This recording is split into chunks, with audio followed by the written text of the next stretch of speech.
নির্বাচন আসছে, নির্বাচন চলে যাবে, কিন্তু নির্বাচন কেন্দ্রিক আপনি এমন ব্যবহার করবেন না যে ব্যবহারের দ্বারা আপনার বাতিজার সাথে আপনার সম্পর্ক বিনষ্ট হবে।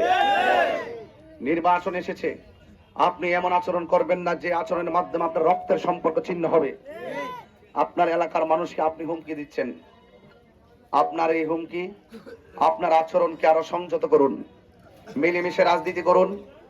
আমরা পরিবর্তনের জন্য এসেছি। স্রোতের প্রতিকূলে যখন বাদ দেওয়া হয়, স্রোতের গতি আরো 3 গুণ বাড়ে। আমি একবারই বলছি, মোমবাতির স্লোগান ঘরে ঘরে প্রবেশ করেছে। এই মোমবাতির স্লোগানটি একটি আকর্ষণীয় স্লোগানে রূপান্তরিত হয়েছে।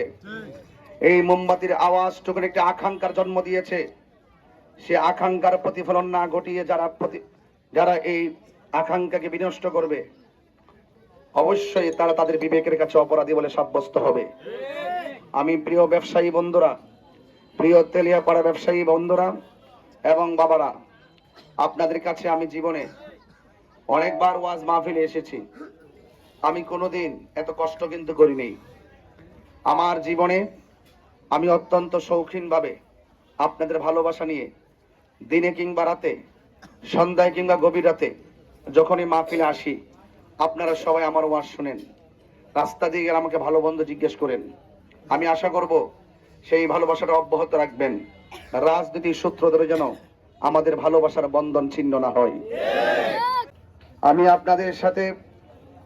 আপনাদের সামনে গত কিছুদিন পূর্ব এখানে অনেক কথা বলে গিয়েছি। আজকে আমরা কেন নির্বাচনে এসেছি আপনারা ইতিমধ্যে জেনেছেন। আমি অত্যন্ত আনন্দের সাথে একটি কথা বলতে চাই। সেই কথাটি হলো,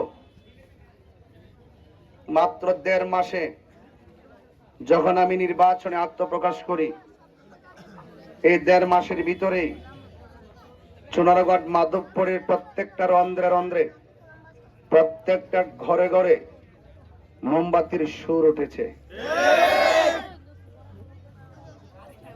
আজকে জনগণ দায়িত্বহীনভাবে মেনে নিয়েছে। আজকে এই চুনারগড় মাধবপুর আসনটি যেইভাবে একটি সম্ভাবনা জেগে উঠেছে, এই সম্ভাবনা নিয়ে কাহারও কোনো সন্দেহ নাই, কাহারও কোনো সংশয় নাই। সবাই আশা করছে যে এবার মাঠে যারা প্রার্থী এসেছেন, সবাই যার যার জায়গা থেকে খুব সুন্দর প্রচারণা করছেন, যার যার চেষ্টা করছেন, প্রত্যেকের ধারে ধারে যাচ্ছেন। মোমবাতি প্রতীক নিয়েও আমাদের নেতৃবৃন্দ আমরা সবাই ঘরে ঘরে যাচ্ছি। এই যখন নির্বাচন নিয়ে জন আকাঙ্ক্ষা তৈরি হয়েছে, সেই আকাঙ্ক্ষার রুটম্যাপটি ব্যাহত করার জন্য কিছু কিছু এলাকার কুচক্রী মহল নির্বাচনকে যারা নস্যাৎ করতে চায় এবং মানুষের আকাঙ্ক্ষাকে যারা বিনষ্ট করতে চায়, তারা আমার মোমবাতির সমর্থককে বিভিন্নভাবে হুমকি, মামলা হামলার হুমকি দিচ্ছে এবং এজেন্ট থাকলে তাদের ক্ষতি হবে এবং তাদের নাম লিস্ট করা হয়েছে, তাদেরকে মামলা দেওয়া হবে। আবার বলা হচ্ছে 12 তারিখ জায়ালোক, 12 তারিখের পর বোঝা দেব কই তাহস। এটা রাজনীতির ভাষা হতে পারে না। আমি প্রচারণা করব, সেটা আমার রাজনৈতিক অধিকার। আপনি প্রচারণা করবেন, সেটা আপনার মৌলিক অধিকার। আপনি এজেন্ট থাকবেন, আমিও এজেন্ট থাকবো। এতে তো ভয় পাওয়ার কোনো কারণ নাই, বিতর্কে জড়াবারও কোনো কারণ নাই। আপনি প্রচার করবেন, আমিও প্রচার করব। সেই প্রচারের ভিতরে বিঘ্ন ঘটানোর কোনো অধিকার আপনার নেই। আপনি প্রচার করুন। 12 তারিখে জনগণ তার ইমানি ভোটটুকুন তার পছন্দ মতো প্রার্থীকে দিবে।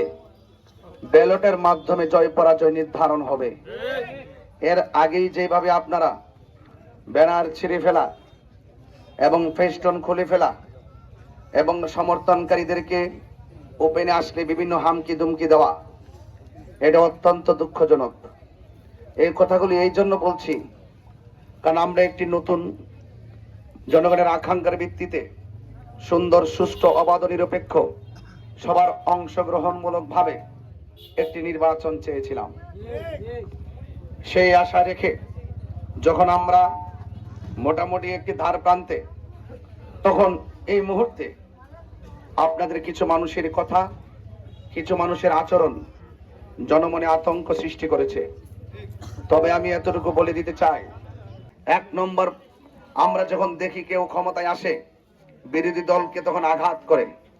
আমরা চাই এমন একটি সুন্দর সুস্থ রাজনীতির পরিবেশ তৈরি করে সমাজকে বিনির্মাণ করতে, যেই বিনির্মাণে আমরা দায়িত্বহীনভাবে বলতে পারবো, যারা আমাকে ভোট দিবে তারাও আমার, যারা আমাকে ভোট দিবে না তারাও আমার। মামলা বাণিজ্য বন্ধ করতে হবে, চাঁদাবাজি টেন্ডারবাজি বন্ধ করতে হবে, দুর্নীতি বন্ধ করতে হবে, গাছ কেটে চুরি করে বিক্রি করা বন্ধ করতে হবে, অবৈধভাবে বালু উত্তোলন বন্ধ করতে হবে, আরেকজনের জমি কেটে ট্রেজার দিয়ে নিজে আধিপত্য গড়ে আর মানুষের জায়গা জমিকে হুমকির মুখে ফেলে এই ড্রেজার বাণিজ্য বন্ধ করতে হবে। এই ছোট ছোট কথাগুলো কেউ বক ফুলে বলে না, কারণ এই অন্যায়গুলোর সঙ্গে ম্যাক্সিমাম 58 বিভাগ নেতারা জড়িত।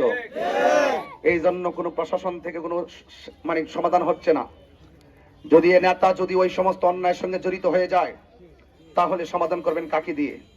এই জন্য আমি একটি সুন্দর সুন্দর সমাজ গঠন করতে চাই। আমি চাই যে অন্তত পক্ষে যে আমরা এমন একটি রাজনীতি পরিবেশ তৈরি করব, যেন আমার প্রতিপক্ষ হলো মৃত্যুবরণ করার পরে চোখ দিয়ে পানি আসে।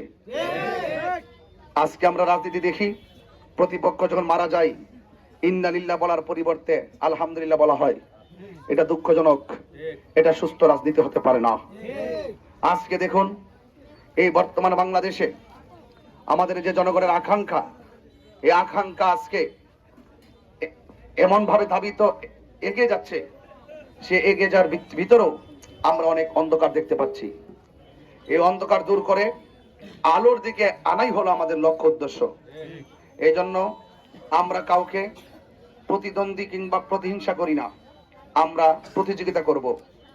আপনার পছন্দের প্রার্থীকে আপনি ভোট দিবেন, আমার পছন্দের প্রার্থীকে আমি ভোট দিব। এই দেশে ধর্ম বর্ণ দল মত নির্বিশেষে হিন্দু খ্রিস্টান মুসলমান যার যার ধর্ম পালন করবে, কেউ কাউকে বাধা দিবে না। এটাই হলো বাংলাদেশ। আমি মনে করি এই যে বিশেষ করে তেলিয়াপাড়া চা বাগান আছে, সুরমা চা বাগান আছে, রেমা কালেঙ্গা এবং লস্করপুর চাঁদপুর চন্ডী দারাগাঁও সহকারে অনেকগুলো বাগান, 23টা বাগান। এই বাগানের মানুষগুলো কত কষ্ট করে। আমি যদি নির্বাচন সুবাদে যদি না ঘুরতাম, তাহলে তাদের কষ্টের আওয়াজ বুঝতাম না। তাদেরকে 175-78 টাকা দেওয়া হয়, এই টাকা তাদের জন্য কিছুই না। অথচ তাদের সঙ্গে যে অর্থনৈতিক বৈষম্য করা হয়েছে, এই বৈষম্য দূর করার মতো কেউ সংসদে কথা বলে না। আমি ঘুরেছি, আমি তাদের কণ্ঠের আওয়াজ হৃদয়ে ধারণ করেছি। আমি বলেছি যে আপনাদের সঙ্গে এই দেশে চা শ্রমিকদের সঙ্গে অর্থনৈতিক বৈষম্য করা হয়েছে। ওই অর্থনৈতিক বৈষম্য দূর করে সুষম বন্টনীতির আলোকে তাদের ন্যায্য পাওনা তাদের উপর নির্ধারণ করতে হবে। তাদের পাওনা তাদেরকে বুঝিয়ে দিতে হবে। তাদের শিক্ষার ক্ষেত্রে অনেক পিছিয়ে আছে। যারা কোন রকম লেখাপড়া করে, ইন্টার পাস কোন রকম করে, একটা মানুষ শুনেন, আমরা যে লেখাপড়া করাই কত টাকা খরচ হয় এটা আমরা না বুঝি। মাত্র 175 টাকা। এই শ্রমিকগুলো যে পায়, পেট চালাবে নাকি মোবাইল চালাবে, নাকি চিকিৎসার খরচ চালাবে, নাকি লেখাপড়া আসবাবপত্র আসবাবপত্র কিনে চালাবে, কিছুই করতে পারে না। তাদের লেখাপড়ার ক্ষেত্র কোন সরকারের কোন সুযোগ খেয়াল নাই। এই সমস্ত বিষয়গুলো নিয়ে সংসদে চিরস্থায়ী টেকসই সিদ্ধান্ত কিংবা সমাধানের লক্ষ্যে কেউ কথা বলে না। এই জন্য আমি কথা দিয়ে যাচ্ছি, আমার টার্গেট হলো মেহনতি মানুষের পক্ষে কথা বলা এবং চা শ্রমিক যাদের সুবিধা বঞ্চিত তাদের পক্ষে কথা বলা এবং তাদের শিক্ষা, স্বাস্থ্য এবং অবকাঠামোগত যত উন্নয়ন আছে, এই উন্নয়নের প্রতি আমাকে দৃষ্টি রাখা। ইনশাল্লাহ আপনাদের অনেক সময় আমি বিনষ্ট করেছি, তবে শেষ কথা বলে দিয়ে যাই, আপনাদের কাছে আমি এসেছি আমার মতন, এই যে আমাদের পীর সাহেব হুজুরের মতন এই লোকগুলো আপনাদের কাছে এসে যখন যত কথা বলেছে, বিগত দিনে যত কথা বলেছে, আপনারা নিরঙ্কুশ ভাবে কথাগুলো দলিল বিহীন ভাবে মেনে নিয়েছেন।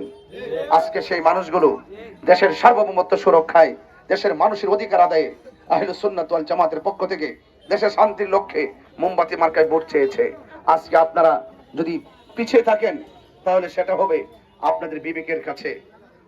আপনারা নিজেদের বিবেকের কাছে অপরাধী বলে বিবেচিত হবেন, কারণ আমরা কখনো দুনিয়ার কোনো লোভে আসি নাই। কথা বলেন ঠিক কিনা? আমরা দুনিয়ার কোনো স্বার্থে আসি নাই, দুনিয়ার মানুষের পক্ষে কথা বলতে এসেছি এবং দেশের সার্বভৌমত্ব সুরক্ষায়, ধর্মের সুরক্ষায় কথা বলতে এসেছি।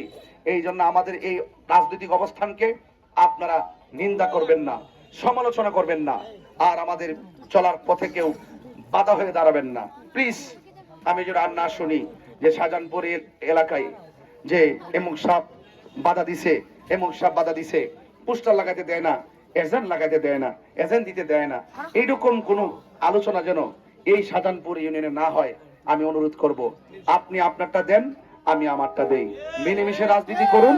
জনগণ 12 তারিখে ভোট দিবে, তারাই নির্ধারণ করবে তাদের প্রতিনিধি কে হবে।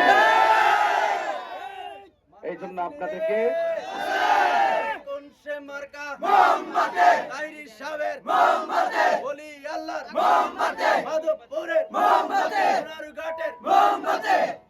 ভাইয়ের আমার শেষ, সবাই ভালো থাকবেন এবং আমার জন্য দোয়া করবেন।